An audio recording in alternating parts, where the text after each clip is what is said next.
জনপ্রিয় ইসলামিক আলোচকদের আলোচনা পেতে আজই সাবস্ক্রাইব করুন সিলেট তাফসীর মিডিয়া। সিলেট তাফসীর মিডিয়া, কোরআন হাদিসের কথা বলে। আল্লাহর হাবিব ইরশাদ করেন, আউয়ালু মান ইউদআ ইলাল জান্নাল হামিদুন।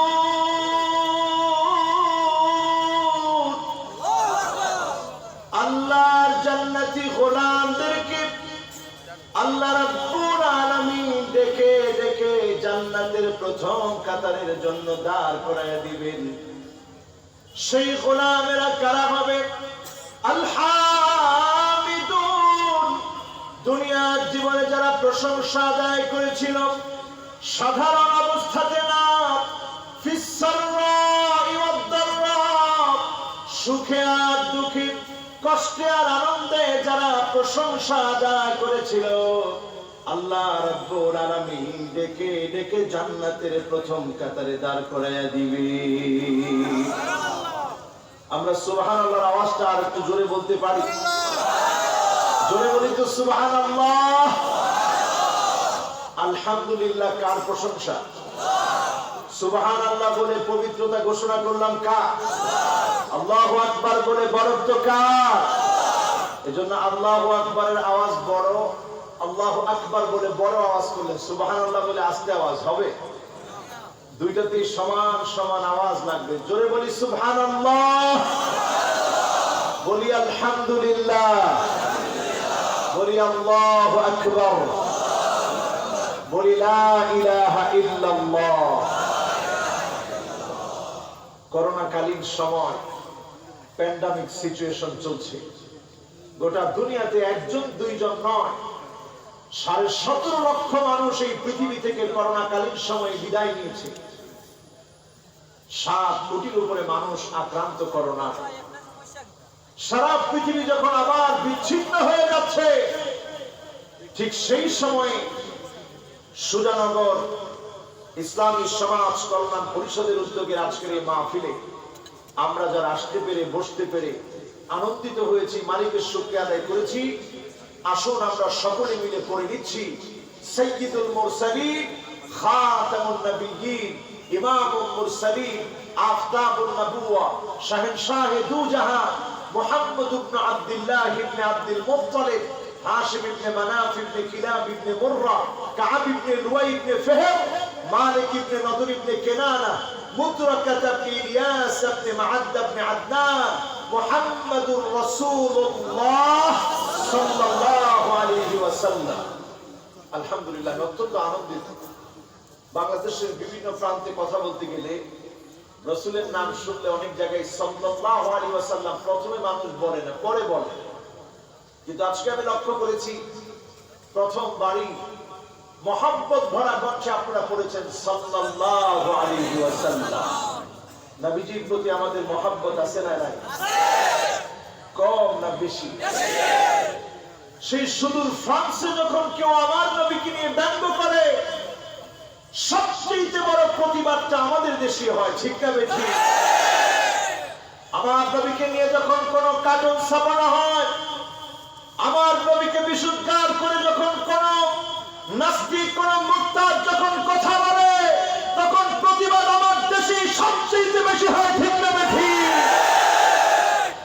এই প্রতিবাদ বলে দেয় নবীজির প্রতি আমাদের মহব্বত কম না বেশি? নবীকে আমরা বড় বেশি ভালোবাসি। কাইফা লা নুহিব্বুহু সাল্লাল্লাহু আলাইহি ওয়াসাল্লাম। কেমন করে নবীর কথা আমরা ভুলবো? কেমন করে নবীকে আমরা না ভালোবাসবো? যে নবী দুনিয়ার জীবনে আমাদের জন্য কেঁদেছে, আখিরাতেও নবী আমাদের জন্য কাঁদবে। ওয়াকিফান ফি নিহায়াতিস সিরাত, পুল সিরাতের কিনারায় নবীজি দাঁড়ায় থাকবে, উম্মতের জন্য অপেক্ষা করবেন। ইনদা বাবিল জান্নাহ, জান্নাতের দরজার সামনে নবী দাঁড়ায় থাকবে। আমার আপনার জন্য নবী সেখানে দাঁড়ায় দাঁড়ায় অপেক্ষা করবে। আল্লাহ নবী যখন দেখবে উম্মতগুলোর হাত নাই, উম্মতগুলোর পা নাই, উম্মতগুলোর চেহারা দিয়ে ধর ধর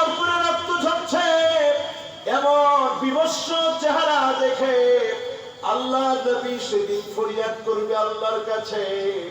আল্লাহর নবী সেদিন বলবে, ইয়া রাব্বি সাল্লিম, ইয়া রাব্বি সাল্লিম, হে আমার আল্লাহ,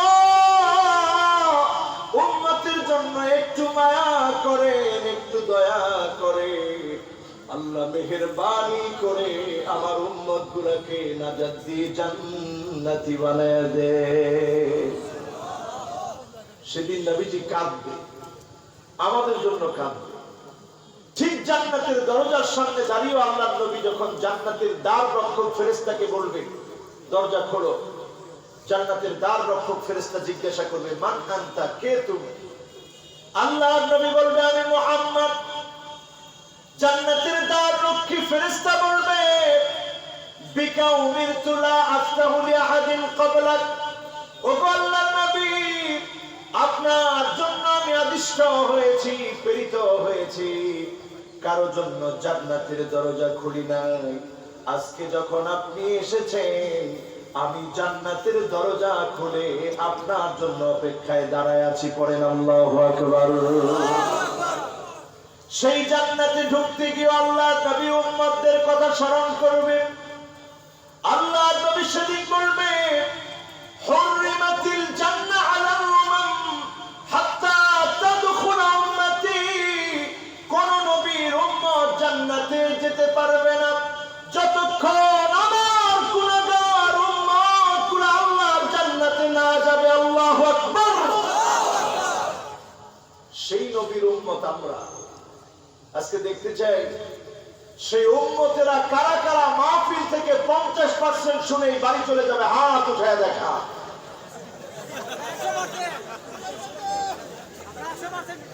আমার মনে হয় যারা বসে আছে অনেকেরই হুশ কমে গেছে, যারা দাঁড়ানো আছে এদের হুশ পুরোপুরি ঠিক আছে। এবার আমি দেখতে চাই কারা কারা এই মাহফিল থেকে 80% পর্যন্ত শুনে বাড়ি যাবেন। হাত উঠা করে দেখা। এখনো একজন হাত তুলছে, দুইজন হাত তুলছে। হুজুর 80% শুনেই চলে যাবো। আচ্ছা বলেন, আমার কুতুব ভাই এই মাহফিলে দাওয়াত দিয়েছে আমাকে গত বছর। আমার বকুল ভাই এই মাহফিলে উঠার আগে একটা আতর হাদিয়া দিয়েছে।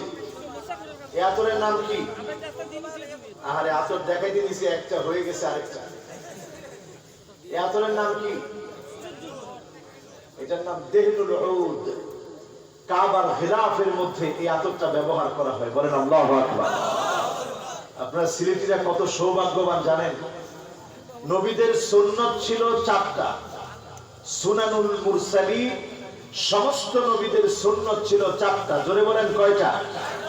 আজকে একটু আঙ্গুল উঠায় দেখান তো, নবীদের সুন্নাত কয়টা? কষ্ট হইছে? কষ্ট হইছে? এবার আঙ্গুলগুলো নামান। কয়টা সুন্নাত? নবীদের 1 নাম্বার সুন্নাত ছিল আতিব। সমস্ত নবীরা সুগন্ধি ব্যবহার করত, আতর ব্যবহার করত, সব নবীরা। নবীদের আরেকটা সুন্নাহ হচ্ছে আল হায়া। নবীরা লজ্জাশীল ছিলেন, সমস্ত নবীরা লজ্জাশীল ছিলেন, সমস্ত নবীরা লজ্জিত ছিলেন। বেহার মতো আচরণ আল্লাহ রাব্বুল আলামিন কোন নবীর দ্বারা প্রকাশ করায় নাই। পড়েন আল্লাহু আকবার। নবীদের আরেকটা সুন্নাত হচ্ছে আসওয়াক, মিসওয়াক করা। নবীদের আরেকটি সুন্নাহ হচ্ছে আন-নিকাহ, বিবাহ করা। নবীদের সুন্নাহ কয়টা? এর মধ্যে অন্যতম একটা সুন্নাহ হচ্ছে আত-তাতয়িব, সুগন্ধি ব্যবহার। ইমাম শাফিঈ রাহিমাহুল্লাহ তিনি বলতেন, ইন্না তিবা জিদাল ইলম। যখন কেউ আতর ব্যবহার করে তখন তার জ্ঞানটাকে আল্লাহ বাড়িয়ে দেয়। পড়েন আল্লাহু আকবার। আপনাদের কার কার আতরের ব্যবসা আছে একটু হাত তুলে তো দেখি। ইটা মিটা সকলদের নাই। হ্যাঁ, আলহামদুলিল্লাহ। যাদের যাদের ব্যবসা আছে সবাই আতর দিয়ে যাবে ইনশাআল্লাহ। আবার আপনারা নিজেরাও আতর মেখে যাবেন। করেন ইনশাআল্লাহ। আতর লাগাতে রাজি? আমার নবী, বিশ্ব নবী যখন ঘুমিয়ে থাকতেন, আম্মা জান হযরত আয়েশা বলে, রাসূলুল্লাহর ঘামের ভিতরে এত সুগন্ধি ছিল, আমি রাসূলুল্লাহর ঘামগুলা কিনে রাখতাম। আমার কাছে মনে হতো আতিয়াবু মিন রিহি মিসকের গানের চাইতে আল্লাহ নবীর গান অধিক সুঘ্রাণযুক্ত। আমি আয়েশা নবীজির ঘামগুলোকে রেখে দিতাম বোতলের মধ্যে রেখে দিয়ে, আমি আয়েশা রাসূলুল্লাহর ঘামগুলোকে আমি ব্যবহার করতাম। পরেন আল্লাহু আকবার। আতরের ব্যবসার মধ্যে আল্লাহ অনেক বরকত দিয়েছে, সিলেটের ভাইদেরকে আল্লাহ বরকত দিয়ে ভরে দিয়েছে। পরেন আলহামদুলিল্লাহ। এবার মাহফিলের 100% শুনে কারা কারা বাড়ি যাবেন হাত উঁচা করে দেখা। থাকবেন তো? সবাই থাকবেন? আমার মেহমানরা সবাই হাত তুলে ফেলছে, থাকবে। কাজে আমরা বেশি রাত করব না, অল্প কিছুক্ষণের মধ্যেই আমরা আমাদের মাহফিল শেষ করব। পড়ি ইনশাআল্লাহ। তেলাওয়াত করেছি সূরা ইব্রাহিমের শুরু থেকে। সূরাটার নাম কি? জোরে বলেন, সূরাটার নাম কি? ব্যক্তি হিসাবে কেমন? কথা কয় না। একজন কয় খুব বালা। আরে বালা না হইলে আল্লাহ তাআলা আমাদের জাতির পিতা কেমনে বানালেন? ঠিক না বেঠিক? মুসলিম মিল্লাতের পিতা নবী ইব্রাহিম আলাইহিস সালাম পরীক্ষা দিতে দিতে যিনি উত্তীর্ণ হয়ে আল্লাহ রাব্বুল আলামিনের কাছে সেরা হয়েছেন, সেই নবীর নামে সূরা। আল্লাহ রাব্বুল আলামিন রাসূলুল্লাহর মক্কি জীবনীতে এই সূরাটা নাযিল করলেন। আয়াতের শুরুতে আল্লাহ নাযিল করলেন আলিফ লাম রা। হুরুফে মুকাত্তাআত দিয়ে কোরআন কারীমের মধ্যে একটা দুইটা না 29টি সূরা আল্লাহ রাব্বুল আলামিন নাযিল করে দিয়ে কাফেরদের বদনাম থেকে অহংকারকে আল্লাহ রাব্বুল আলামিন নামিয়ে দিলেন। এইভাবে পারলে বলো এগুলার অর্থ কি? আমরা বলেছি, আমরা বুঝলেও বুঝলাম, না বুঝলেও না বুঝলাম, সর্ব অবস্থায় ছেড়ে দিলাম কার উপরে? আমরা এটার অর্থ করি একমাত্র যিনি জানেন, আল্লাহু আ'লামু বিমুরাদিহি, যিনি এর অর্থ জানেন তিনি কে? নাস্তিকরা এখানে এসে আপত্তি করে। আমার কথা বুঝতে পারতেছেন তো আপনারা? তাফসীর কিন্তু শুরু হয়ে গেছে, বুঝতেছেন তো আপনারা? সবাই তো জিও বললেন না, জোরে খাও না জিও। আপনারা বুঝতেছেন তো আমার কথা? নাস্তিকরা এখানে এসে আপত্তি করে। তারা বলে কোরআনের ভিতরে এমন কিছু আছে যার অর্থ তোমরা নিজেই বোঝো না।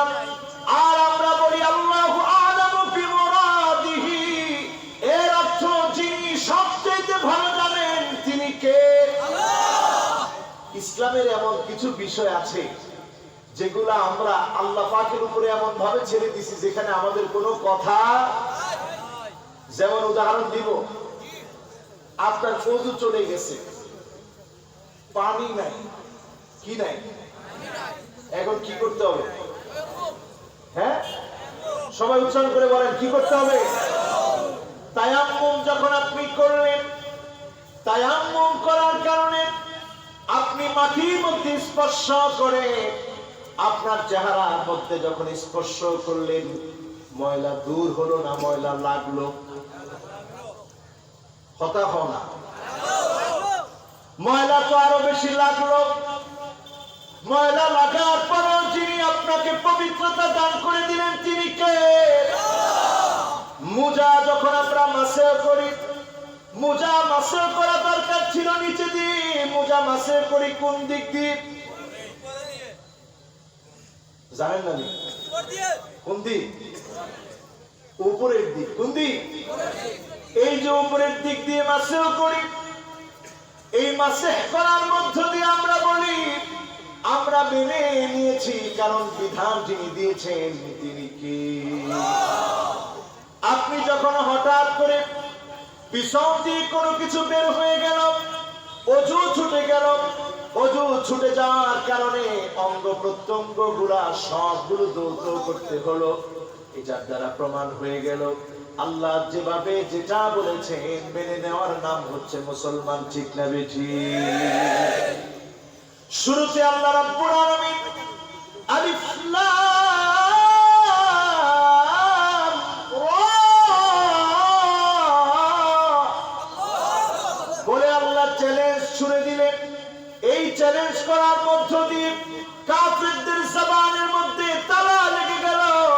কাফেররা স্বীকার করে নিল, এত সাহিত্য পড়লাম, এত সাহিত্য রচনা করলাম, এত কবিতা রচনা করলাম, আলিফ লাম রা অর্থ আমরা কেউ জানি না, একমাত্র যিনি জানেন তিনি কে?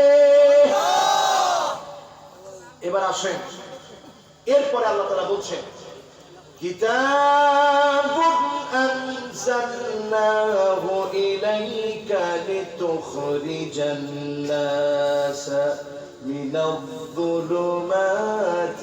ইলান-নূর।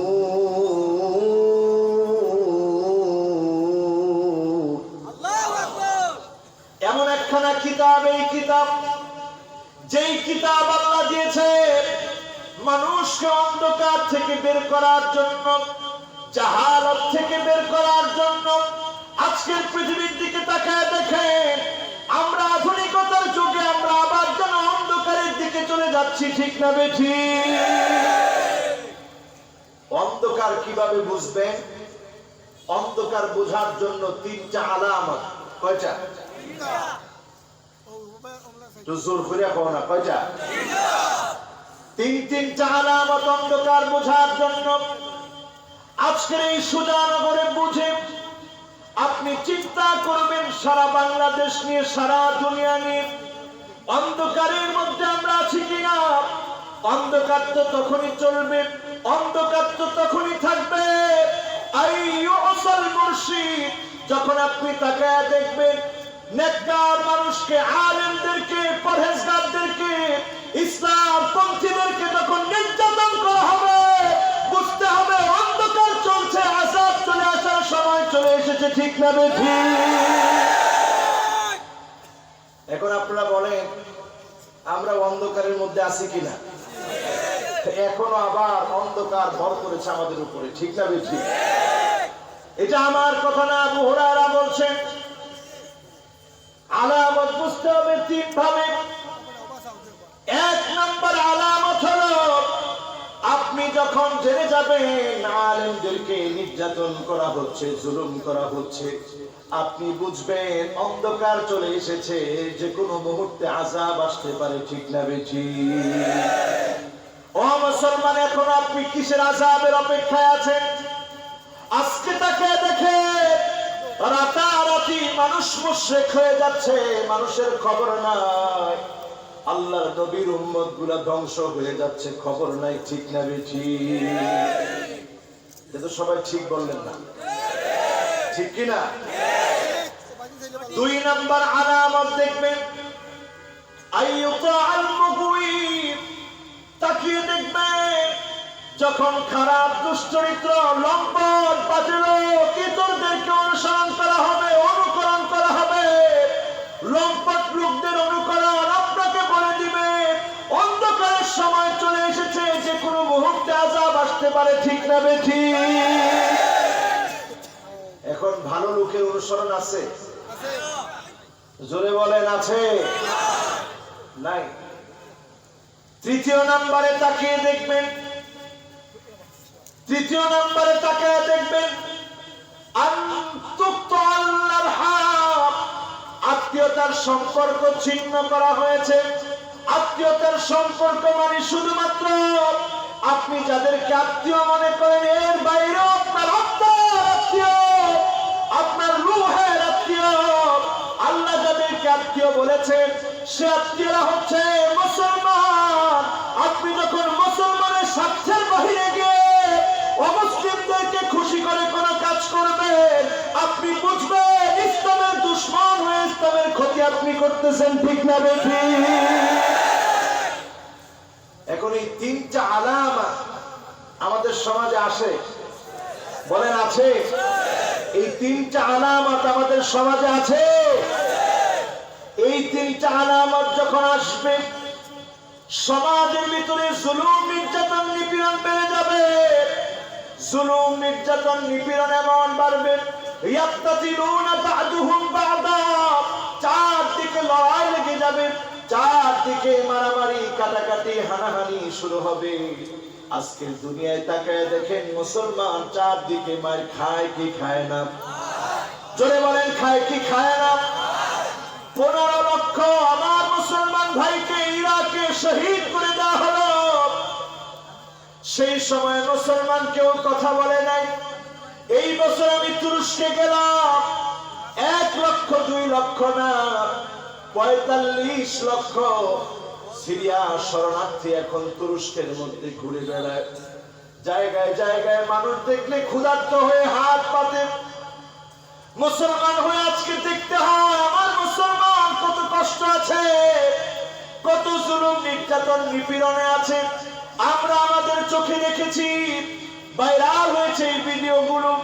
ছোট্ট বাচ্চা চিৎকার করে বলতেছিল, আমার ক্ষুধা লেগেছে, আল্লাহ তুমি আমাকে জান্নাতে নিয়ে যাও, জান্নাতে অনেক নিয়ামত থাকবে, আর দুনিয়ায় থাকতে চাই না। ক্ষুধার সময় একটা রুটিও তো পাই না, ক্ষুধা পেটে সময় কাটাতে হয়। আল্লাহ তুমি তোমার কাছে নিয়ে যাও, তোমার কাছে আমি যেতে চাই। বলেন আল্লাহু আকবার। এই পৃথিবীর সমস্ত অন্ধকারগুলো থেকে মুক্তি দেওয়ার জন্য এসেছে এই কোরআন। বলেন কোন কোরআন? সবাই বলে না কোন কোরআন? আল কোরআন এসেছে মুক্তি দেওয়ার জন্য। আল কোরআন এসেছে আমাদেরকে পরিবর্তন করার জন্য। আল কোরআনু গিনান লা ফাকরা বাদাহু ওয়ালা গিনান দুনাহু। এই কোরআন হচ্ছে ধনী। এই কোরআনকে যারা আঁকড়ে ধরবে তাদেরকে তিনি ধনী বানিয়ে দিবেন। তিনি কে? আল্লাহ। কিন্তু আমরা এই কোরআন ধরছি না, এই কোরআন আমরা পড়ছি না, পড়লে আবার বুঝছি না, বুঝলে আবার কোরআন দিয়ে আমল করছি না। ঠিক না বেঠিক? তবে আমার দেশে এমনও কথা আমরা শুনি, যে কথা শোনার পরে দেওয়ানবাগির আর দরকার নাই, দেওয়ানবাগি চলে গেছে। বলছে 22 বছর তাহাজ্জুদ পড়ি, 70-72 রাকাত অতিরিক্ত নফল নামাজ পড়ি, দেওয়ানবাগির আর দরকার আছে? এত কষ্ট করে পীর দাবি করার পরে দেওয়ানবাগি যেই তবকায় পৌঁছাতে পারে নাই, লাভ দিয়ে আমরা সেই তবকায় পৌঁছায় দিতে চাচ্ছি। ঠিক না বেঠিক? ভণ্ডামির সীমা থাকা দরকার মুসলমান, ঠিক কিনা? ভণ্ডামির সীমা থাকা দরকার মুসলমান। আপনি তাহাজ্জুদ পড়েছেন, খুব ভালো কথা, আপনি গোপন রাখেন, যিনি আপনাকে সেরা বানায় দিবেন তিনি কি? সাহাবায়ে কেরাম থেকে দৃষ্টান্ত নেন। কষ্ট হচ্ছে আপনাদের? হুজুর কতক্ষণ আলোচনা করলে ভালো হয়?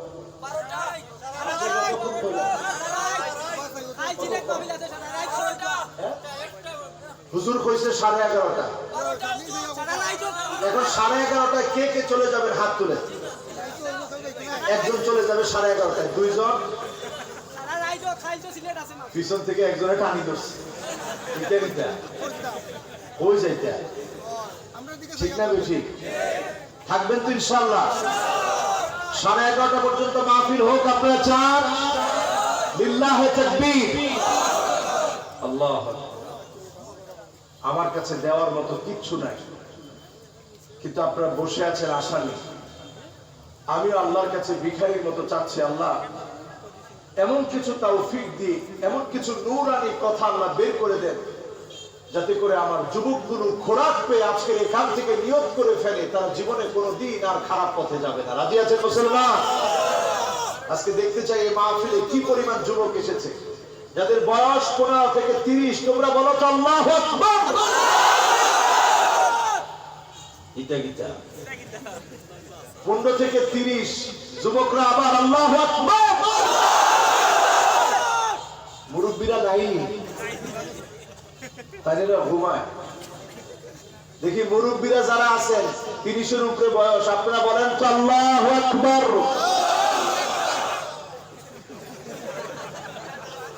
তাদের আওয়াজে তাদের শরম পাইছে। এবার আপনারা আরেকটু জোরে, যুবকরা বলো তো আল্লাহু আকবার। কত যুবক আজকের মাহফিলে আসে। মুরব্বীরা আপনারাও বাদ না, আপনারা না থাকলে মাহফিল সুন্দর হতো না। আপনারা ভালো দেখি তো আমার যুবকেরা এসেছে, ঠিক না বলছি? যদি মুরব্বীরা বলতো মাহফিল হতে দেব না, আসতে পারতো তরুণরা? মুরব্বীরা আলহামদুলিল্লাহ যখন অনুমতি দিয়েছে আমরা মাহফিল করতে পারতেছি, আলহামদুলিল্লাহ বলেন। এবার মুরব্বীরা আবার বলেন আল্লাহু আকবার, আওয়াজ নাই। এবার যুবকরা একটু সাহায্য করেন, দুইজনে মিলে একত্রে বলেন আল্লাহু আকবার। বলেন ওয়াজ চলতেছে কোন জায়গায়?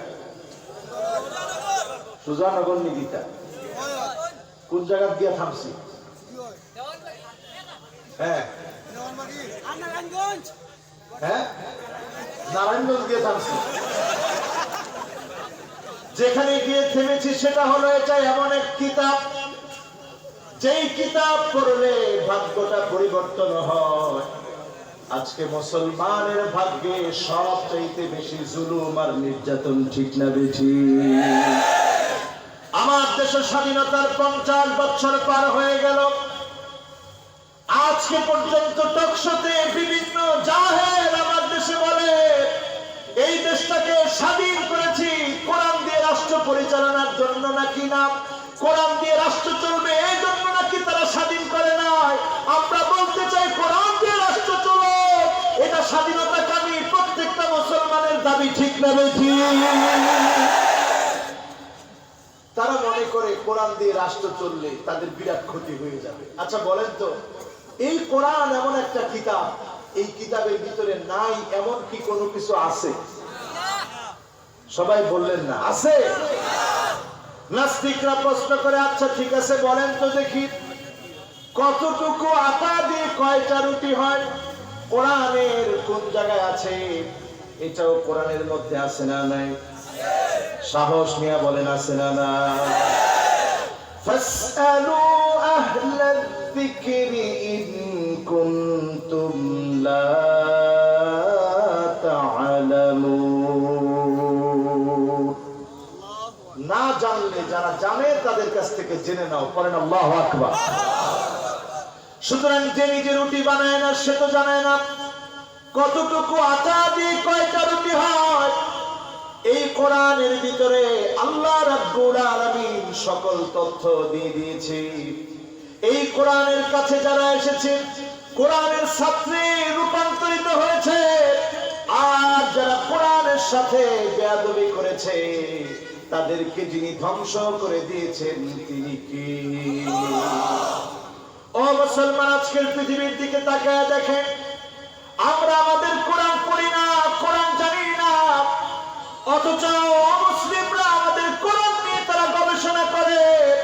ইহুদিরা আজকে আমাদেরকে পরিচালিত করতেছে, অন্ধকারের দিকে আমাদেরকে নিয়ে যাচ্ছে, আমাদের পরিবারগুলোকে ধ্বংস করে দিচ্ছে, আমাদের যুবকগুলোকে ধ্বংস করে দিচ্ছে, নতুন নতুন মতবাদগুলো তারা আমাদের কাঁধে চাপা দিচ্ছে, ঠিক না বেঠি? কখনো ইহুদিরা তৈরি করে দিয়েছে রাজার বাগ, কখনো তৈরি করে দিয়েছে কুতুব বাগ, কখনো তৈরি করে দিয়েছে দেওয়ান বাগ, আছে না নাই? সব বাগের অবস্থা কি হবে? দেওয়ান বাগের মৃত্যুর পরে মানুষের আনন্দ দেখে বোঝা যায় কোন বাগিকে এই জাতির মানুষ গ্রহণ করে নেয় নাই, ঠিক না বেঠি? আপনি অন্ধকারে আছেন কিনা বোঝার জন্য 10টা আলামত আজকে আলোচনা করতে চাই। শুনতে রাজি আছেন? কয়টা? জোরে কোন? 1 নাম্বার আলামত হচ্ছে আপনি বুঝে নেবেন আপনি অন্ধকারে আছেন না আলোর মধ্যে আছেন। যুবকেরা খুব খেয়াল করে শুনতে হবে, আনতারিফুল্লাহ ওয়া লা তুআদ্দু হাক্কাহু।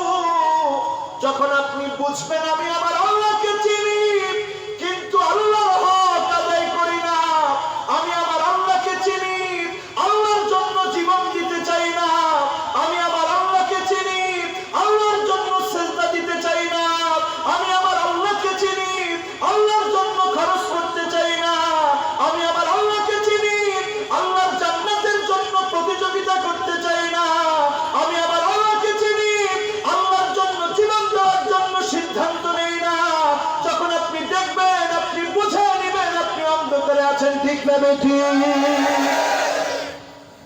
এখন যারা এখানে আছে যদি প্রশ্ন করি কয়জন লোক আল্লাহকে চিনেন আল্লাহর হক আদায় করেন, সংখ্যা কম হবে না বেশি হবে? বলেন, কম হবে না বেশি হবে? সাহাবায়ে কেরাম কিভাবে আল্লাহর হক আদায় করেছেন? আবু বকর রাদিয়াল্লাহু তাআলা আনহু যখন খলিফা, তিনি কোথায় যেন চলে যায়। ওমর ফারুক রাদিয়াল্লাহু তাআলা আনহু একদিন পিছনে লাগলেন, পিছু নিলেন, আজকে দেখবেন কোথায় চলে যায়। পিছু পিছু গিয়ে দেখেন একটা ঘরের মধ্যে ঢুকেছে আবু বকর। ওমর ফারুক রাদিয়াল্লাহু তাআলা আনহু দূর থেকে দাঁড়িয়ে আছেন, দেখার জন্য কখন বের হয়, কার বাড়ি এটা। দেখলেন ঘন্টা দুয়েক পরে আবু বকর বের হয়েছে।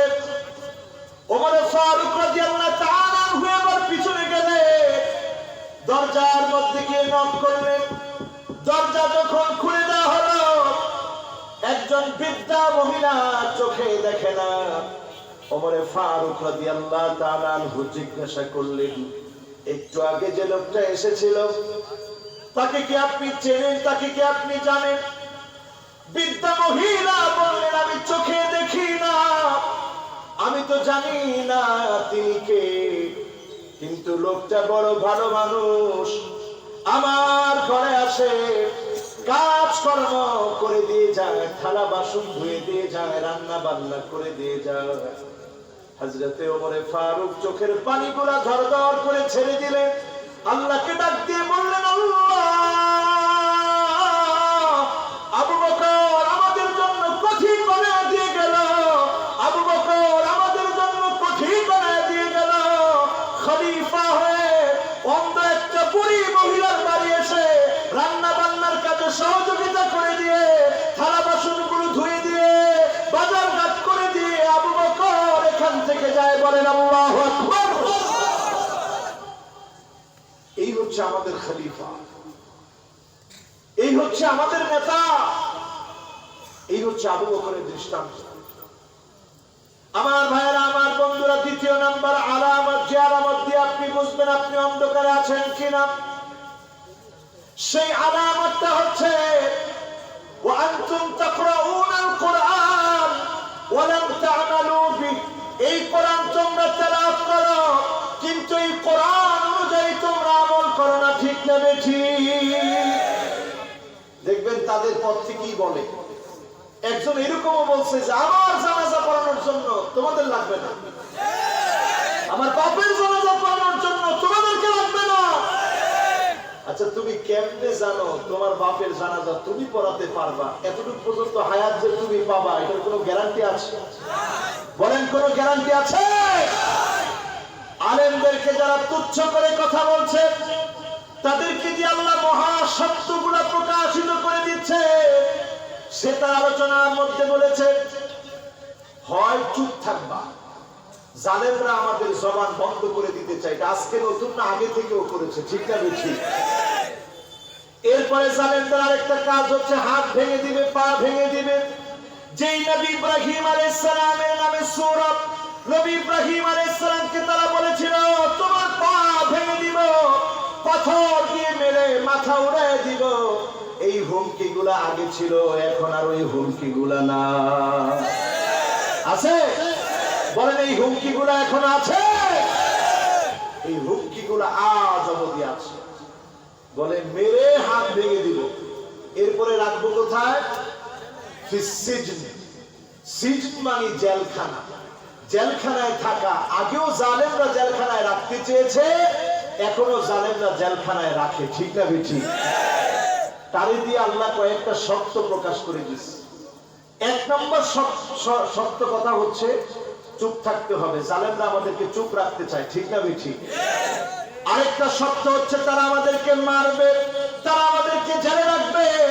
কোরআন কারীম খুলে দেখেন, আল্লাহ রাব্বুল আলামিন বলছেন, وَإِذْ يَمْكُرُ بِكَ الَّذِينَ كَفَرُوا لِيُثْبِتُوكَ أَوْ يَقْتُلُوكَ أَوْ يُخْرِجُوكَ وَيَمْكُرُونَ وَيَمْكُرُ اللَّهُ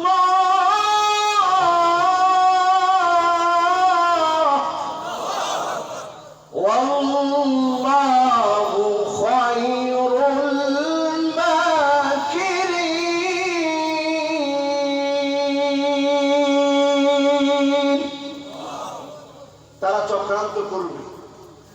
রেজাল্ট হিসেবে এটা আমাদের বিজয় হয়ে যাবে। কার ঘোষণা? তোমরা যখন বলবা জেলে রাখবা, তোমরা যখন বলবা জবান বন্ধ করে দিবা, তোমরা যখন বলবা হাত ভেঙে ফেলবা, তোমরা যখন বলবা দেশ থেকে তাড়িয়ে দিবা, সূরা আনফালের বক্তব্যের ভিতরে আল্লাহ তাই বলেছে এটা তোমাদের চক্রান্ত। আর এই চক্রান্তের যিনি জবাব দিবেন তিনি কে?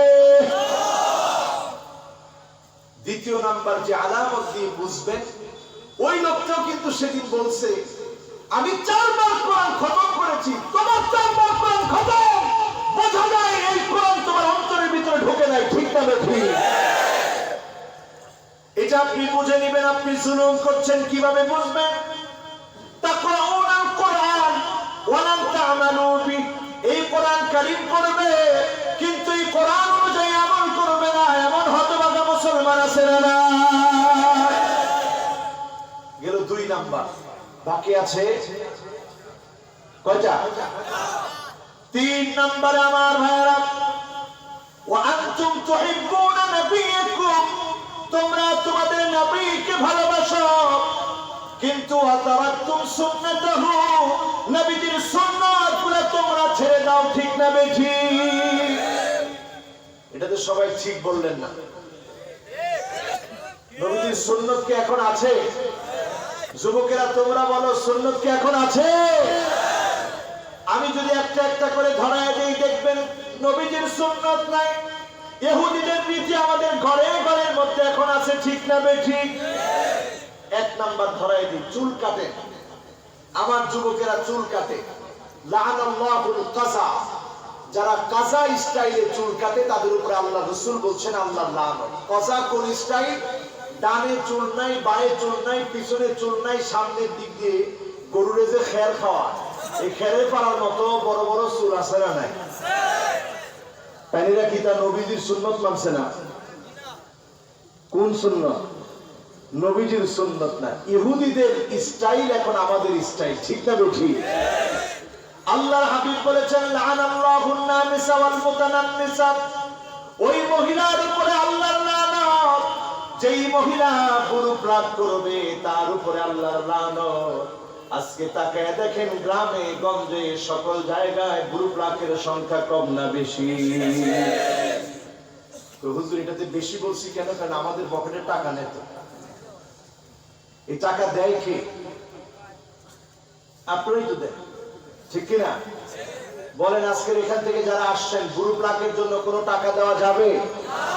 এই টাকা দেওয়াও আপনার জন্য হারাম। গ্রুপ রাগের কোনো টাকা দেওয়া যাবে? লাআনাল্লাহুল মুতাফাল্লিজান, আমার মা বোনগুলোকে আজকে আপনি নিজেই যখন পার্লারে পাঠালেন, তার সৌন্দর্যের নামে ডেন্টিস্টের কাছে পাঠিয়ে তার সৌন্দর্যের নামে দাঁতগুলোকে চিকন করলেন, সরু করলেন, লম্বা করলেন, আল্লাহ সৌন্দর্যের মধ্যে হাত দিলেন। আল্লাহর লানত, ফেরেশতার লানত, মানুষের লানত, বদদুয়া, এইরকম বদদুয়া যখন থাকবে তখন ওই নারীর পেট থেকে নেক সন্তান হবে তো? বলেন হবে? এরপরে আসেন আমার ভাইয়েরা, সমাজের দিকে তাকায় দেখেন দাজ্জাল আসার আগে নারীদের ভিতরে 1টা না 2টা না, নারীদের ভিতরে 7টা বৈশিষ্ট্য চলে এসেছে। 1 নাম্বার বৈশিষ্ট্য হচ্ছে আন্নানা। আন্নানা মানে সবকিছু আমার নামে দাও, তোমার বাবার নামে দরকার নাই, মায়ের নামে দরকার নাই, ভাইকে দেওয়ার দরকার নাই, বোনকে দেওয়ার দরকার নাই, শুধু আমার দরকার। এমন মহিলা এখন আছে না? না আছে? 2 নম্বরে মান্নানা। মান্নানা মানে এমন খোটা দানকারী মহিলা, কথায় কথায় স্বামীকে খোটা দেয়। স্বামীকে বলে আমার মতো স্ত্রী দেখে তোমার ঘর করে গেলাম, নাইলে কোনো বেটি ঘর করতো না। আছে না? না আছে? 3 নম্বরে তাকে দেখবেন হান্নানা, এমন মহিলা যেই মহিলা স্বামীর খেদমত তো করেই না, খেদমতের কথা বললে উল্টা আপনাকে বলে তোমার পানি তুমি নিয়ে খাও। এমন মহিলা আছে না নাই? আপনি বলছেন পানিটা দাও, মহিলা কি করে? সিলিটিরা মাতো না, মহিলারা কি করে? হ্যাঁ, তোমারটা তুমি নিয়ে খাও। এরকম মহিলা আছে নেই? চতুর্থ নম্বরে তাকায় দেখবেন কান্নানা। কান্নানা মানে এমন মহিলা, যেই মহিলা বাবার বাড়ির কথা বলে বারবার তার স্বামীটাকে কষ্ট দেয়, এমন মহিলা আছে না? পঞ্চম নম্বরে দেখবেন হাদ্দাকা। হাদ্দাকা মানে এমন মহিলা, স্বামী কিনে দিলে পছন্দ করে না, স্বামী কিনে দিলে পছন্দ হয় না, অথচ আল্লাহর নবীর স্ত্রী খাদিজা রাদিয়াল্লাহু তাআলা আনহা কেমন স্ত্রী ছিলেন। তিনি একদিন স্বপ্ন দেখলেন, ওনার বুকের মধ্যে একটা আলো ঢুকে গেছে, এই আলোটা বের হয়ে চারদিক আলোকিত করে ফেলেছে। ওরাকাত ইবনে নাওফালের কাছে তিনি চলে আসলেন। প্রত্যুষে চলে আসার পরে ওরাকাত ইবনে নাওফাল বলল, বোন আমার শোনো, এমন একজন পুরুষের সঙ্গে তোমার বিবাহ হবে যিনি গোটা দুনিয়াটাকে আলোকিত করে ফেলবে। পড়েন আল্লাহু আকবার। তিনি রাসূলের কাছ থেকে কিচ্ছু চাই না, সব দিয়েছেন। রাত্রি যাপন করেছেন না ঘুমিয়ে, দরজার সামনে ঠেল দিয়ে বসা থাকতে আল্লাহ নবী এসে যখন প্রথম নক করতেন দরজা খুলে দিতে, আল্লাহ নবী বলতেন, খাদিজা তোমার কি ঘুম নাই? খাদিজা বলতে, ইয়া রাসূলুল্লাহ, আপনি দিনের জন্য কষ্ট করে যখন ফিরে আসেন, আমি চাই না আপনি এসে একটু কষ্ট করেন। দরজার সাথে ঠেল দিয়ে সামান্য তন্দ্রাচ্ছন্ন থাকি, যখনই আবার তন্দ্রা থেকে চোখটা মেলে তাকায় সঙ্গে সঙ্গে দরজা খুলে দিয়ে আপনার জন্য দাঁড়িয়ে যায়। পড়েন আল্লাহু আকবার। এজন্য আমার ভাইরা ঘরে ঘরের ভিতরে এখন দেখবেন সুন্নাত নাই। 6 নম্বরে দেখবেন সাদ্দাকা এমন মহিলা, যেই মহিলা কথায় কথায় স্বামীর সঙ্গে তর্ক করে। 7 নম্বরে এমন মহিলা দেখবেন বাররাকা। বাররাকা মানে এমন মহিলা, যেই মহিলা শুধু তর্কই করে না, স্বামীর গায়ে হাত তুলতে দেরি করে না। এমন মহিলা আছে না? আছে? তাহলে বলেন, এখন রাসূলের সুন্নাত আমাদের ঘরে আছে? বলেন আছে? যেই 10টা আলামত দিন আপনাদেরকে বোঝাতে চাচ্ছি, আমরা অন্ধকারের মধ্যে আছি, আমাদের অন্তরগুলো মরে গেছে। এর মধ্যে 3য় নাম্বার বলছিলাম, বোঝার জন্য এটা বুঝবেন রাসূলের সুন্নতে আমরা নাই। আজকে তাকায় দেখেন মুখে মুখে লম্বা লম্বা কথা আছে, আল্লাহ নবীর কথা তাদের মুখে নাই, মিথ্যাচার দিয়ে তাদের মুখগুলো ভরা। ঠিক না বেঠিক? 4th নম্বরে, ওয়া আনতুম তুহিব্বুনাল জান্নাত ওয়া লাম তা'মালু বিহি। জান্নাত তোমরা পছন্দ করো, জান্নাতের কাজ তোমরা করো না। আজকে এখানে যারা আছেন, যদি প্রশ্ন করি আজকে ফজরের নামাজে কে কে উপস্থিত হয়েছে, আমার মনে হয় অনেকগুলা হাত উঠবে না যারা ফজরের নামাজে যান নাই। ফজরের নামাজটা যারা ছেড়ে দিয়েছেন, অথচ আপনি যদি ফজরের নামাজে যেতেন, আজকে যদি আপনার মৃত্যু হতো, বাশশিরিল মাশাইনা ফি যুলামিল মাসাজিদ বিন-নূরিত তাম। কিয়ামতের দিন কঠিন মুসিবতের সময়ে আলোকিত বানায় আল্লাহ ডাক দিবেন তাদেরকে, যারা এশার নামাজ ফজরের নামাজের মধ্যে হাজির হয়ে গিয়েছিল। পড়েন আল্লাহু আকবার। যারা এখানে বসা আছেন, জান্নাত আমরা সবাই চাই, কিন্তু জান্নাতের কাজ করতে চাই। আজকের দুনিয়াতে মুসলমান মার খাচ্ছে আর চিন্তা করতেছে ইমাম মাহদী কবে আসবে। ঠিক কিনা? এই ঠিক তো সবাই বললেন না, ঠিক কিনা? ইমাম মাহদীর অপেক্ষায় এখন মুসলমান আছে। ভুয়া ইমাম মাহদী কয়েকজন অলরেডি দাবি করে ফেলেছে। সৌদি আরবে একজন ইঞ্জিনিয়ার, বাংলাদেশে মুশতাক তার নাম, সে নিজেকে দাবি করে ফেলেছে ইমাম মাহদী।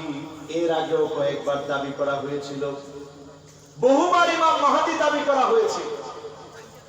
ইমাম মাহদী দাবি করার পর একবার সৌদি আরবে হজ চলাকালীন সময়ে ইমাম মাহদী দাবি করে ফেলেছে একজন, যে আমি ইমাম মাহদী। ঠিক মাকাম ইব্রাহিমের সামনে সে দাবি করছে, আমার নাম মুহাম্মদ বিন আব্দুল্লাহ। তার দুলাভাই দাঁড় করাই দিয়েছে যে এটা মুহাম্মদ বিন আব্দুল্লাহ সেই ইমাম মাহদী। লোকেরা তো অবাক হয়ে গেছে, তখন জুলুম নির্যাতন চলছিল। লোকেরা চিন্তা করলো বাস বালির সুযোগ, আমরা এখনই বায়াত গ্রহণ করি। বায়াত টায়াত হয়ে গেল। সৌদি সরকার চিন্তা করলো কেমন করে এদেরকে দমন করি। আস্তে আস্তে গ্যাস দিয়ে দিয়ে দূরে নিছে। মাকাম ইব্রাহিম থেকে যখন একটু দূরে গেল, একটু পরে গুলি চালালো। প্রথম গুলিতে এসে লাগলো বুকের ভিতরে। মুহাম্মদ বিন আব্দুল্লাহ শীত হয়ে পড়ে গেল। যখন শীত হয়ে পড়ে গেছে, সব লোকের বোঝা হয়ে গেছে। ইমাম মাহদীকে যারা মারতে আসবে, গুলি করতে আসবে, মাটি তাদেরকে গিলে খাবে। সুতরাং যাকে মাটি গিলে খায় নাই, বুকে গুলি লাগছে, সে ইমাম মাহদী হতে পারে। ও মুসলমান, আজকে আমরা ইমাম মাহদীকে তালাশ করি, অথচ আমরা ফজরের নামাজে যাই না, জান্নাতের কাজ করি না, আসহাবে কাহফের ওই যুবকগুলোর মতো হই না। আমি নিজের চোখে এবার ওই গর্ত দেখেছি, যেই গর্তের ভিতরে আসহাবে কাহফের যুবকেরা ছিল। ইজমির নামক জায়গার মধ্যে গিয়েছি, তুরস্কে, যেখানে আসহাবে কাহফের যুবকেরা ছিল। সেই যুবকেরা যারা আল্লাহর উপরে তাওয়াক্কুল করে দাকিয়ানুসের আক্রমণ থেকে বাঁচার জন্য গুহার মধ্যে আশ্রয় নিয়েছিল। আল্লাহর উপরে তাওয়াক্কুল করে যখন ঘুমিয়ে পড়েছে, 1 বছর 2 বছর না, 309 বছর তাদেরকে যিনি ঘুম পাড়ায় রেখেছিলেন তিনি কে? 309 বছর ঘুমানোর পরে এবার উঠছে। একজন আরেকজনের জিজ্ঞাসা করে, কাম লাবিসতুম, কয়দিন ঘুমাইছো? কয় লাবিসনা ইয়াওমান আও বা'দা ইয়াওম, একদিন অথবা দিনের কিছু অংশ ঘুমিয়েছি, বেশি ঘুমাই নাই। পরে কয় খিদা তো অনেক লাগছে। চিন্তা করেন আমরা আধা বেলা ঘুমালে কি পরিমাণ খিদা লাগে। 309 বছর ঘুমানোর পর কেমন খিদা লাগছে। খানা আনার জন্য দোকানে গেল। ওই মুদ্রা গুলা যখন দিল, মুদ্রা দেখার পরে দোকানদার অবাক, এত পুরান মুদ্রা কোথায় পেলে? লোকেরা ভয় পেয়ে গেল, মনে করলো তাকে আরো সামলা করবে। দোকানদার বলল, না না, জালেম তাকে অনুসার নাই, তাকে আল্লাহ শেষ করে দিয়ে তোমাদের কুরবানির কারণে ইসলামকে বিজয় করে তাওহীদকে আল্লাহ প্রতিষ্ঠিত করে দিয়েছে। বলেন আল্লাহু আকবার। ও মুসলমান যারা আজকে এখানে বসেছে, আগামী দিনের বিজয় তো আমাদের বিজয়। যতই দেখবেন জুলুম অন্ধকার বেড়ে গেছে, আপনি বুঝে নেবেন ইল্লাল্লাহু কালিমাতুল ইসলাম, একটা সময় আবার আমাদের সামনে আসবে, কালেমার পতাকা পতপত করে উঠবে। কোন জালেম আটকে দিতে পারবে না, এবং পারবে না। ঠিক না ঠিক? সেই আন্দোলনের জন্য যদি কোরআনের পক্ষে আমাদের জীবন দিতে হয়, আমরা কি জীবন দিতে রাজি? এই কোরআনের একটা আয়াত নয়, এই কোরআনের একটা কালেমা নয়, এই কোরআনের একটা শব্দ নয়, এই কোরআনের একটা হরফ নয়, নুক্তার পরিবর্তন করলে কারা কারা জীবন দিতে রাজি? যদি হাত তুলে আল্লাহকে দেখা।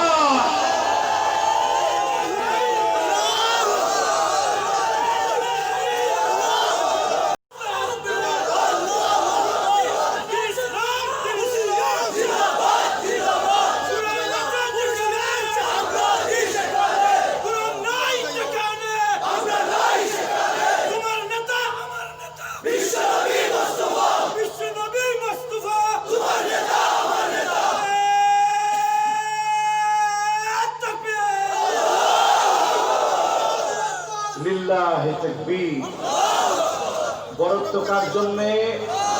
বলেন বরত্ব কার জন্যে? জালেমেরা শুনে রাখো, যত জায়গায় জুলুম হয়েছে, প্রত্যেকটা জায়গায় যিনি ইসলামকে বিজয়ী করেছেন তিনি কে? আমরা রক্ত দিয়েছি, আমরা রক্ত দিতে চাই। আউয়ালু কতরাতিন মিন দামিহি, আমাদের এক ফোঁটা রক্ত জমিনে পড়ার আগে যিনি শহীদদেরকে 6টা মর্যাদা দান করে দেন তিনি কে? সুতরাং কোন ভয় আছে? কোন চিন্তা আছে? জীবন দিব কার জন্য? বলেন তো আমরা কত নাম্বার আলোচনা করতেছি? মাশাআল্লাহ। 1 নাম্বার, আল্লাহ রাব্বুল আলামিনকে চিনি, আল্লাহর হক আদায় করি। 2 নাম্বার কোরআন পড়ি, কোরআন অনুযায়ী জীবন গড়ি না। 3 নাম্বার রসুলের আশিক দাবি করি, রসুলের সুন্নত মানি না। 4 নাম্বারে জান্নাতের কথা বলি কিন্তু জান্নাতের আমল করি না। 5 নাম্বারে ওয়া আনতুম তাকরাহুনান নার, জাহান্নামকে তোমরা অপছন্দ করো। ওয়ালাম তুরহিবু বিহি, কিন্তু জাহান্নাম থেকে দৌড়ে পালাও না। আজকে যারা দুনিয়ার জীবনে জুলুম নির্যাতন করছে, কুল্লু খালিন নার, ওই সমস্ত ব্যক্তিগুলোকে সেদিন আল্লাহর নবী চিনবে না। আল্লাহর নবী বলবে দূর হয়ে চলে যা, মা লিয-যালিমিনা মিন হামিমিন ওয়ালা শাফি, তোদের জন্য কোনো বন্ধু নাই, তোদের জন্য কোনো শাফাআতকারী নাই। সেদিন জালেমদেরকে আল্লাহর নবী চিনবে না, শাফাআত করবে না, ঠিক না বেঠিক? অন্তর মরে গেছে। এই মরে যাওয়ার কারণে আমরা অনুধাবন করতে পারি না আমরা কতটুকু জালেম হয়েছি, কতটুকু অত্যাচার করছি নিজের সঙ্গে, মানুষের সঙ্গে, কতটুকু অত্যাচার করছি সমাজের মানুষের সঙ্গে। আমরা অনেক সময় বিচার করতে পারি না, অনুধাবন করতে পারি না। 6 নম্বরে যখন আপনি দেখবেন ওয়া আনতুম তাকুলুনা নি'মাতাল্লাহি ওয়া লাম তাশকুরু লাহু, আল্লাহর নিয়ামত খাও কিন্তু আল্লাহর শুকরিয়া আদায় করো না, এই সংখ্যার মানুষ কম না বেশি? বলেন কম না বেশি? নিয়ামত খান আল্লাহ কিন্তু শুকরিয়া নাই। মাঝে মাঝে একটু চিন্তা করবেন। ইউনিভার্সিটি অফ ক্যালিফোর্নিয়া একটি গবেষণা চালালো, শুকরিয়া আদায় করলে লাভ কি। তারা গবেষণা করে দেখে কৃতজ্ঞতা যখন জবান দিয়ে আলোচনা করে, জবান দিয়ে যখন উচ্চারণ করে বের করা হয়, ইমোশনাল টক্সিক যেগুলো থাকে, এই ইমোশনাল টক্সিক থেকে, আবেগের বিষাক্ত বিষক্রিয়া থেকে আল্লাহ পাক মানুষকে হেফাজত করে। পড়েন আল্লাহু আকবার। আপনি যখনই আলহামদুলিল্লাহ বলবেন, আপনি যখনই প্রশংসা করবেন, যিনি আপনার মনটাকে, হাড়টাকে, দেহটাকে ভালো রাখবেন তিনি কি? আপনি যখন মাথার ভিতরে কৃতজ্ঞতা বোধকে জাগ্রত করে ঘুরপাক খাওয়াবেন, মাথার ভিতরে যখন চিন্তা করবেন, দীর্ঘস্থায়ী দীর্ঘ সময় ধরে এটা মাথার ভিতরে থাকবে, মাথার রোগ থেকে যিনি আপনাকে হেফাজত করবেন তিনি কে? এজন্য কৃতজ্ঞতা আদায় করবেন কার?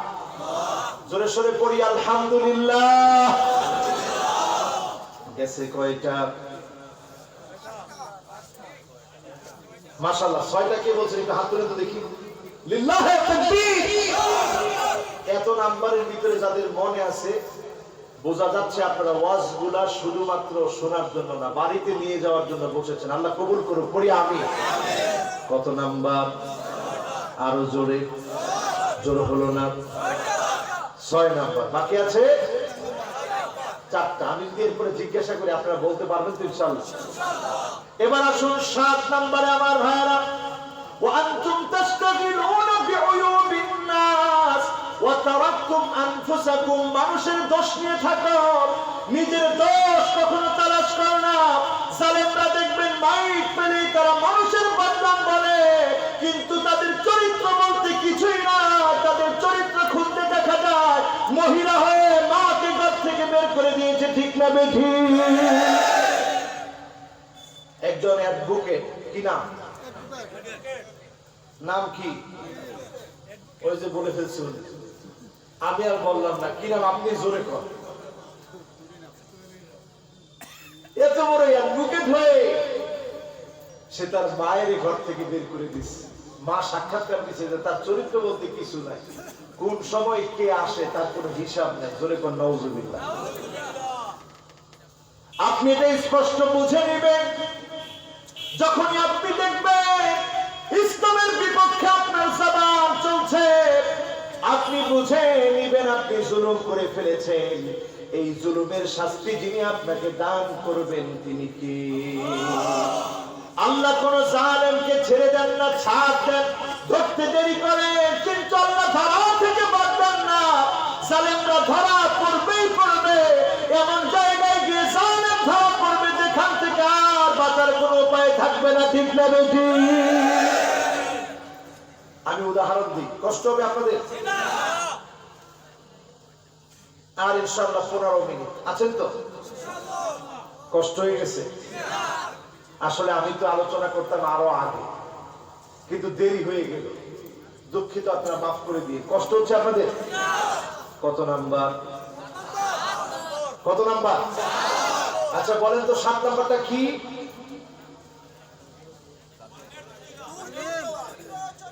হ্যাঁ, 7 নাম্বারটা কি? অন্যের দোষ। কে কইছে অন্যের দোষ? মাশাআল্লাহ, আল্লাহু আকবার। অন্যের দোষ নিয়ে যারা মাতামাতি করে, নির্দোষ মানুষকে যে দোষী সাজায়, নিজের দোষগুলা যে দেখে না, জাতির সামনে আল্লাহ রাব্বুল আলামিন তাদেরকে কলঙ্কিত বানায় দেয়, ঠিক না বেঠি? আর যারা ইসলাম মানে তারা ইহতিসাব করে, তারা মুহাসাবা করে, তারা আত্মসমালোচনা করে, নিজের দোষ নিজের চোখে দেখে, আরেকটা ভাইকে বলে ভাই আমার দোষ তুমি আমাকে ধরায় দিও, ঠিক না বেঠি? কত নাম্বার? 7 নাম্বার। কত নাম্বার? এবার আসুন 8 নাম্বারে আমার ভাইরা। ওয়া আনতুম তারিফুনা আন্না শাইতানা আদুওয়াকুম, তোমরা এই কথা বিশ্বাস করো, এই কথা জানো শয়তান তোমাদের দুশমন, কিন্তু তোমরা শয়তানের পদাঙ্কে পা দিয়ে ফেলো, শয়তানকে তোমরা সহযোগিতা করো, শয়তানের কাজে তোমরা নিজেই এমন ভাবে পা দাও, শয়তান তোমাদেরকে ওয়াসওয়াসা দিয়ে জাহান্নামের পথে নিয়ে যায়। শুধু জাহান্নামের পথে নিয়ে যায় না, সুম্মা লাতিয়ান্নাহুম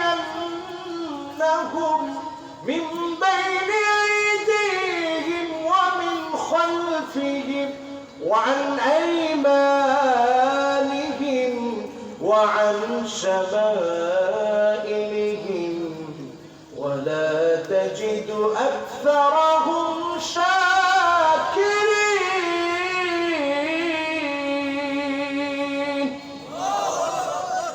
শয়তান কখনো আসে ডান দিক দিয়ে, কখনো আসে বাম দিক দিয়ে, কখনো আসে সামনের দিক দিয়ে, কখনো আসে পিছনের দিক দিয়ে। শয়তান আল্লাহরে বলতেছে, আল্লাহ এদের জন্য যেহেতু আমি জান্নাত থেকে বের হলাম, আমি দেখবো তারা কেমন করে জান্নাতে যায়। ওয়ালা তাজিদু আকসারাহুম শাকিরিন, অধিকাংশ মানুষকে পাবেন না যারা আপনার কৃতজ্ঞতা আদায় করবে। আল্লাহর কৃতজ্ঞতা তো তারা আদায় করে যারা নিজের পকেটের টাকা দিয়ে কোরআনের মাহফিলকে যারা সাজায়, তারা আল্লাহ কৃতজ্ঞতা আদায় করতেছে, ঠিক না বেঠি? আর যারা কোরআনের মাহফিলকে বাধা দেয়, কোরআনের মাহফিলকে যারা বন্ধ করে দিতে চাও, তোমরা মনে রাখবে তোমরা জুলুম করছো, আল্লাহ তোমাদেরকে ছেড়ে দিবে না, ঠিক না বেঠি? এই সাজানো বাগান ধ্বংস করবেন না, সাজানো বাগানটাকে ধ্বংস হতে দিবেন না। আমি মাননীয় প্রধানমন্ত্রী বরাবর এটা বলতে চাই, কোরআনের এই মাহফিল চলছে বলে পার্শ্ববর্তী দেশটা রেড জোন, এখন সারা দুনিয়া তটস্থ হয়ে আছে করোনার ভয়ে। আমাদের দেশে যে পরিমাণ মানুষ মারা গেছে, বহু বিশেষজ্ঞরা বলেছিল, চিন্তাবিদরা বলেছিল এত পরিমাণ মানুষ মরবে, লাশের উপর লাশ পড়ে থাকবে, দাফন করার লোক পাওয়া যাবে না। কিন্তু এই দেশটার প্রতি আল্লাহর রহমত এত বেশি কেন? কারণ এই দেশটার ভিতরে 20 বছর পিছনে গিয়ে দেখবেন জায়গায় জায়গায় যাত্রা পালার গান চলতো, সেটাকে আল্লাহ রাব্বুল আলামিন পরিবর্তন করে কোরআনের বাগান দিয়ে আল্লাহ রাব্বুল আলামিন সাজায় দিয়েছে। এই সাজানোর ক্ষেত্রে সরকারের কাছ থেকে কোনো টাকাই মানুষ নেয় না, নিজের পকেটের টাকা দিয়ে রেমিটেন্স যোদ্ধা যারা বাহিরে আছে, এমন বিদেশিদের টাকা দিয়ে ধর্মীয় আয়োজনকে সাজিয়ে গ্রামে গঞ্জে প্রত্যেকটা জায়গায় ঈদের মতো মুসলমানরা আনন্দ করে, আত্মীয়তার সম্পর্ক ফিরে পায়, বন্ধুত্ব খুঁজে পায়, মহব্বত খুঁজে পায়। এই একটা অঙ্গনকে যদি ধ্বংস করে দেয়, এই অঙ্গনটা ধ্বংস করার কারণে আল্লাহর গজব আপনাদের জন্য প্রতীক্ষায় থাকবে, ঠিক না বেঠি? খবরদার, এই অঙ্গনটাকে বাঁচিয়ে রাখার চেষ্টা করে। এটা একটা ফুটন্ত বাগান, এই বাগানে হরেক রকমের ফুল ফোটে। মুফাসসিরদের কথায় কত সুন্দর যুবকেরা আকর্ষিত হয়, যুবকেরা নামাজের দিকে আসে। এই যুবকগুলাকে আপনারা হারিয়ে ফেলবেন না।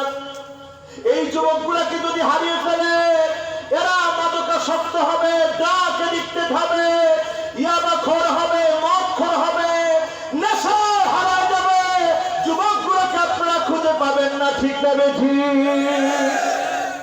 আরেকটা অনুরোধ, মিডিয়ার যত বন্ধুরা এসেছে, এরা অনেক সময় এমন এমন থাম্বনেল দেয়, সরকারের চোখ পুরো তীরের মতো আমাদের দিকে। হুজুরা বললোটা কি?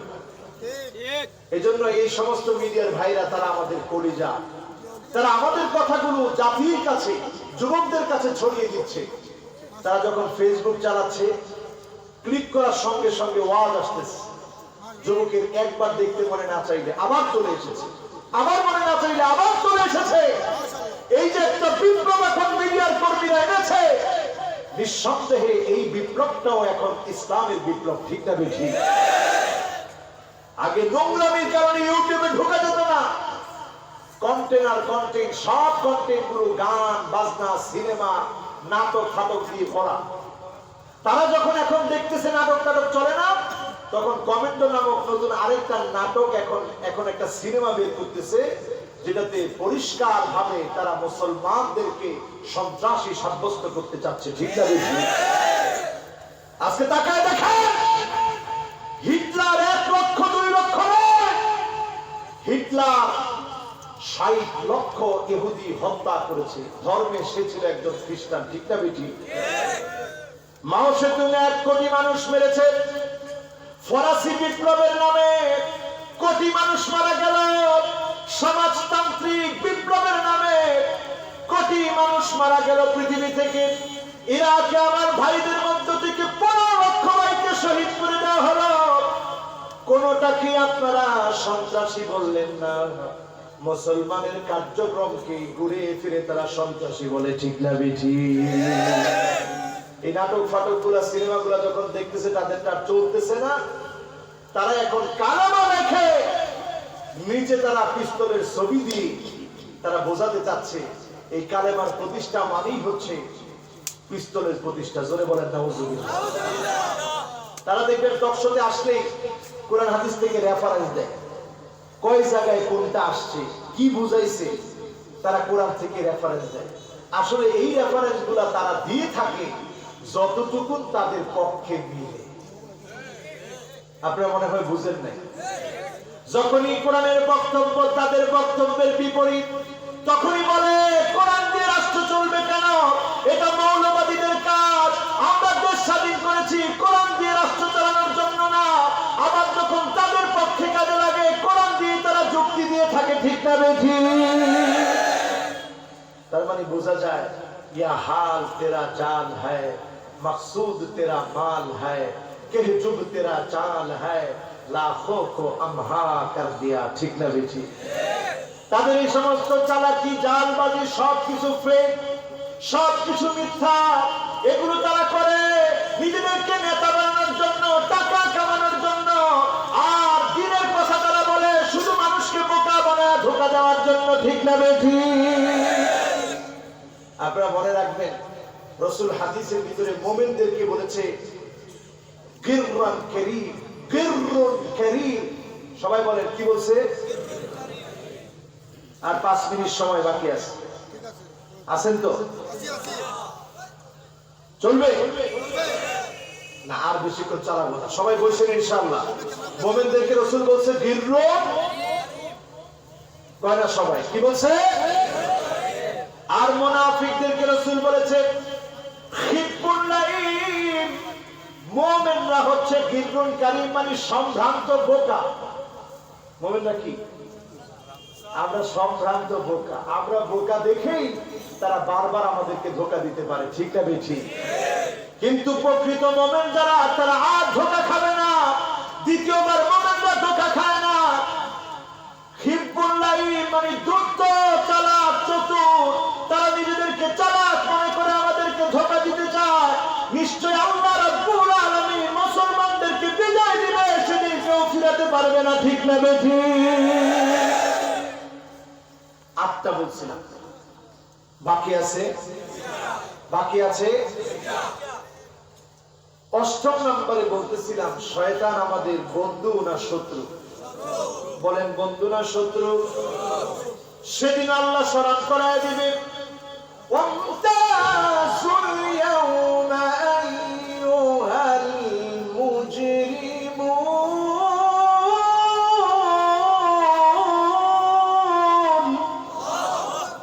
আল্লাহ বলবে পাপীরা আজকে চলে যাও, তোদের সঙ্গে আমার আর কোনো কথা না। আজকে কথা হবে আমার জান্নাতীদের সাথে। উপর থেকে একটা সালাম দিবে আল্লাহ, সালাম দিয়ে বলবে সালামুন কওলাম মির রাব্বির রহিম। জান্নাতীরা উপরের দিকে তাকাবে, আমার রবের সালাম। আল্লাহ ডাক দিয়ে বলবে ও জান্নাতীরা রে, হাল আনতুম রাদিন আন্নী, আমার উপরে কি তোরা খুশি? জান্নাতীরা বলবে আল্লাহ খুশি কেমন করে না হই, কদ গফরতা যুনুবানা ওয়া সাতারতা উয়ুবানা ওয়া আদখালতানাল জান্নাহ ওয়া আতাতনা মিনান নার।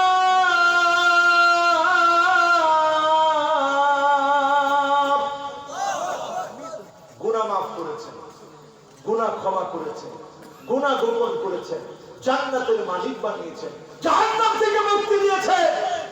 এত কিছুর পরেও আল্লাহ কেমন করে খুশি না হয়? আমরা খুশি। আল্লাহ বলবে গোলাম তোরা খুশি হবে, আমি আল্লাহ খুশি হতে পারি না।